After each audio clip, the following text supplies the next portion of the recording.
Sederhananya begini, kupu-kupu itu rezeki. Ya. Kupu-kupu itu ibarat uang, ibarat dunia, ibarat harta, ibarat kesehatan yang kita mau kejar. Cara nyari rezekinya gimana caranya? Karena itu kupu-kupu, maka yang kita lakukan adalah kita ambil jaring, kemudian kita tangkap itu kupu-kupu. Yang kita pelajari pun setiap hari di kuliahan, anak-anak didik kita, anak-anak kita semua dididik untuk pertama bisa punya jaring, kedua bisa cekatan dan gesit dalam menangkap kupu-kupu. Itu yang dari dulu diajari ke anak-anak kita.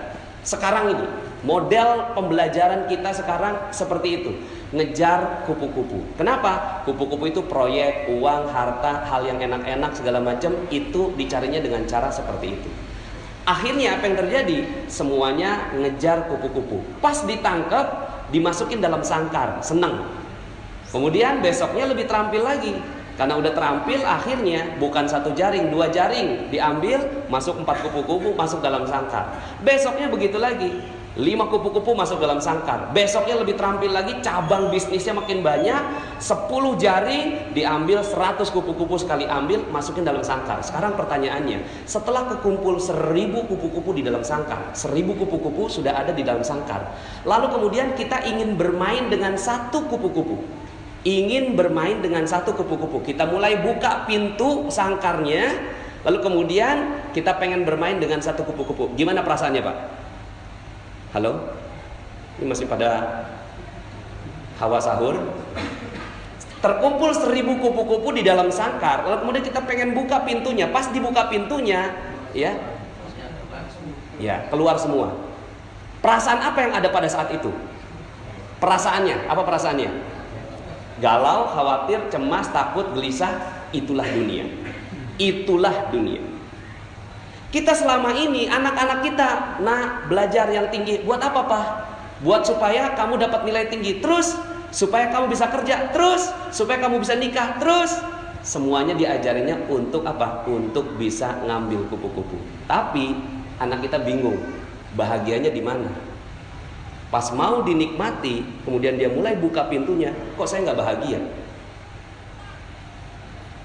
Maka, kalau mau bermain dengan kupu-kupu, kenapa tidak bangun taman? Kalau mau dapetin kupu-kupu dan bermain dengan kupu-kupu, kenapa tidak bangun taman? Cuma caranya berbeda, alatnya juga berbeda. Yang satu ke atas, yang satu ke bawah.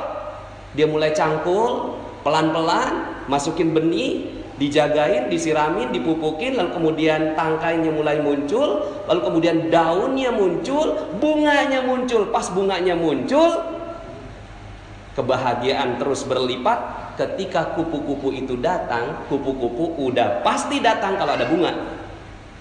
Udah sunatullah. Kalau udah ada bunganya, itu kupu-kupu pasti datang. Sekarang pertanyaan saya, ketika ada satu kupu-kupu dan kita bermain dengan kupu-kupu itu, ada nggak perasaan yang tadi? Ada? Resah, galau, gelisah, cemas, ada? Halo? Udah nggak ada ya? Begitu yang harusnya dilakukan untuk mencari rezeki. Cuma selama ini yang kita lakukan adalah ngambil kupu-kupu dan nggak punya taman. Akhirnya apa yang terjadi? Malam hari galau. Kenapa? Kupu-kupu hilang. Dicuri, hilang. Hilang handphone, galau. Diputus pacar, besok bunuh diri. Anak-anak kita sekarang, jangan sembarangan Bapak Ibu. Mungkin zaman-zaman kita, ini saya mulai memahami psikologi anak-anak kita sekarang. Mereka hilang loh Pak. Hilang mereka, kebahagiaan hilang. Mereka berpikir bahwa kebahagiaan itu bisa didapat di gadget, di dubsmash. Tahu dubsmash? Instagram, ya. Itu mereka mulai dapatkan kebahagiaan di situ. Itu semua. Maka hati-hati, anak-anak sekarang itu mulai hilang tamannya. Mereka nggak punya taman, yang mereka kejar adalah kupu-kupu. Ketika mereka kejar, kupu-kupunya hilang, malam datang, kupu-kupu hilang. Anak-anak sekarang nggak ada yang kuat nahan cobaan Pak. Nahan ujian, nahan musibah. Anak-anak sekarang itu galaunya luar biasa. Maka hati-hati, mungkin dulu kita masih ada sedikit sisa-sisa taman. Tapi sekarang anak-anak sekarang kita mulai harus merubah gaya kita. Makanya sekarang semua pada kebingungan. Coba Bapak Ibu perhatikan, lulusannya kimia tapi malah kerjaannya yang lain. lulusannya arsitek tapi kerjaan yang lain. Pernah ada yang perhatiin itu?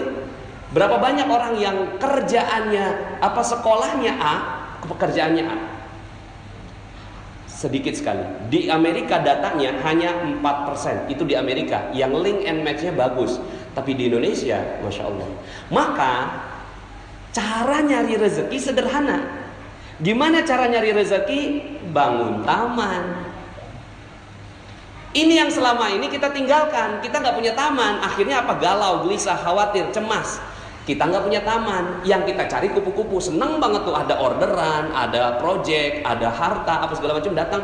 Tapi kita mau beli sesuatu, beli mobil aja. Pas mau beli mobil, sebelum tuh mobil masuk, kita bikin sangkarnya dulu. Kenapa? Karena takut kalau kupu-kupunya hilang. Tuh.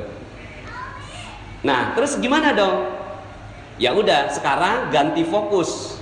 Kalau kemarin tadi kan semalam kan saya bilang utang tuh lunas, ya kan? Karena memang kalau kita masih ada hawa utang, itu rezeki nggak akan pernah datang. Hawanya hawa utang, rezeki nggak bisa datang. Ya. Tapi kalau hawanya utang udah lunas, insya Allah gampang banget tuh datang. Nah itu salah satu tamannya rezeki. Nah untuk memupuk itu ada 3 hal.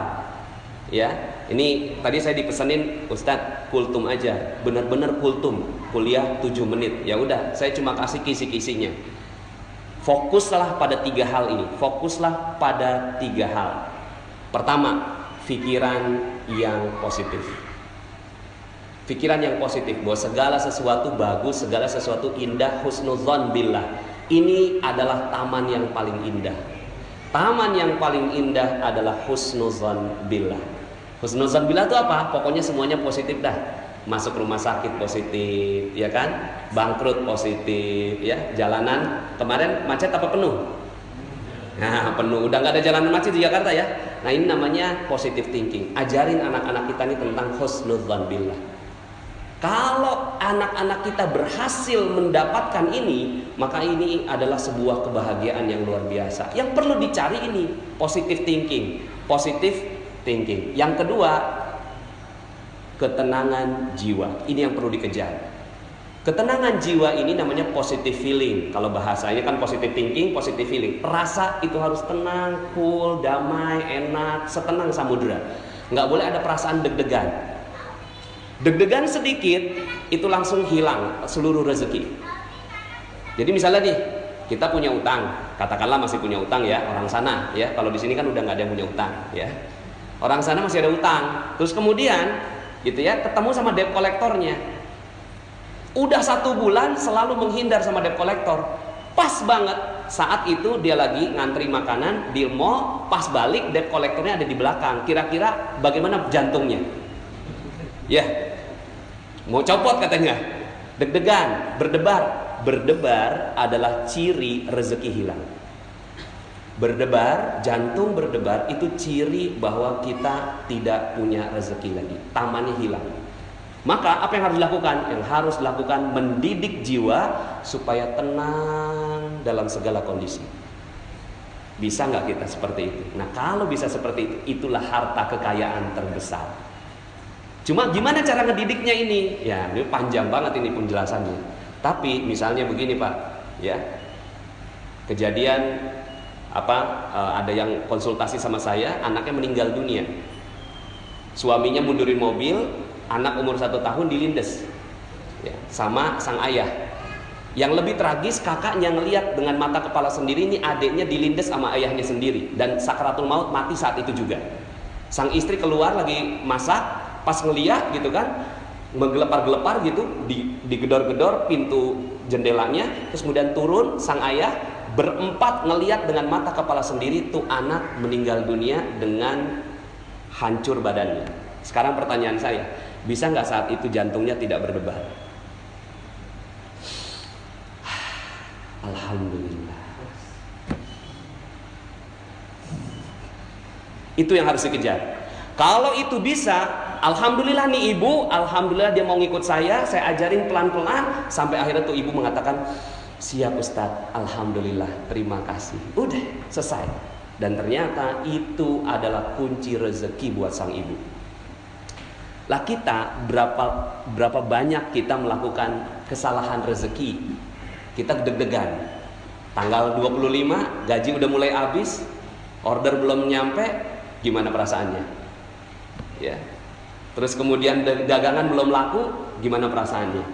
Padahal itu semua rezeki akan hilang. Nah, kejar nih ini. Cuma memang ya, nah ini memang perlu banyak sekali kajian tentang positive healing.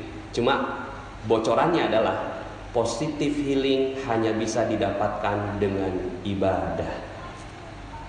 Positive feeling hanya bisa didapatkan dengan ibadah. Kalau positive thinking masih bisa sendiri. Positive thinking nih, bagus itu, oke, alhamdulillah, gitu ya, masih bisa. Tapi kalau positive feeling udah nggak bisa lagi dengan upaya sendiri, dia harus butuh bantuan Allah Subhanahu Wa Taala. Maka di titik itulah ibadah berkumpul seperti ini mahal harganya.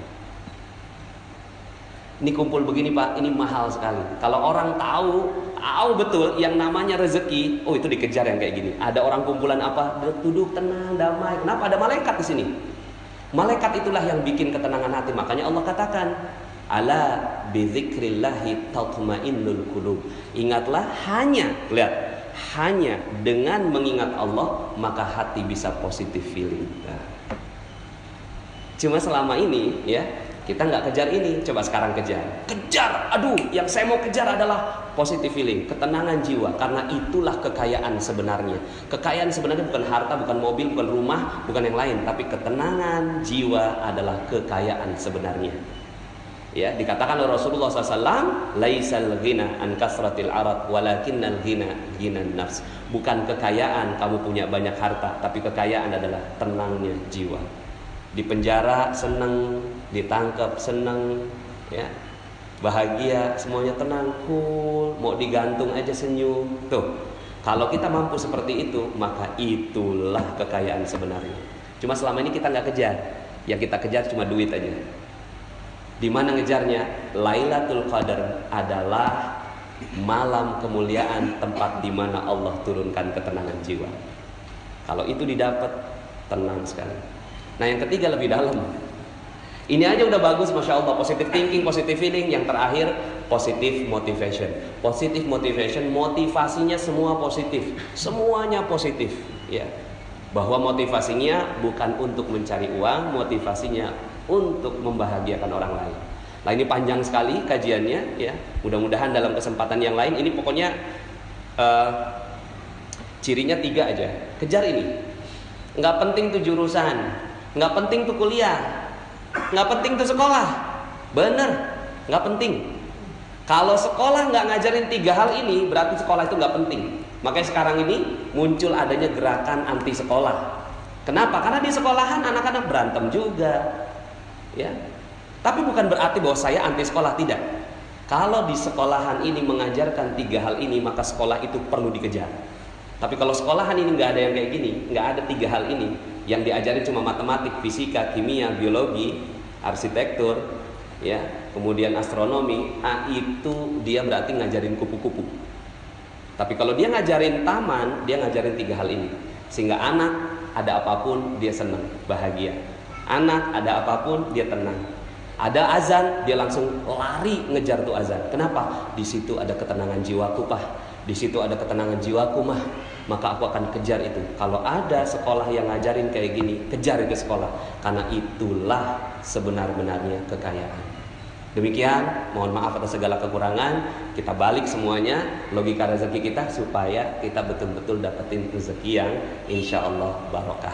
Terima kasih. Subhanakallahumma bihamdika asyhadu an la ilaha illa anta astaghfiruka wa atubu ilaik. Assalamualaikum warahmatullahi wabarakatuh.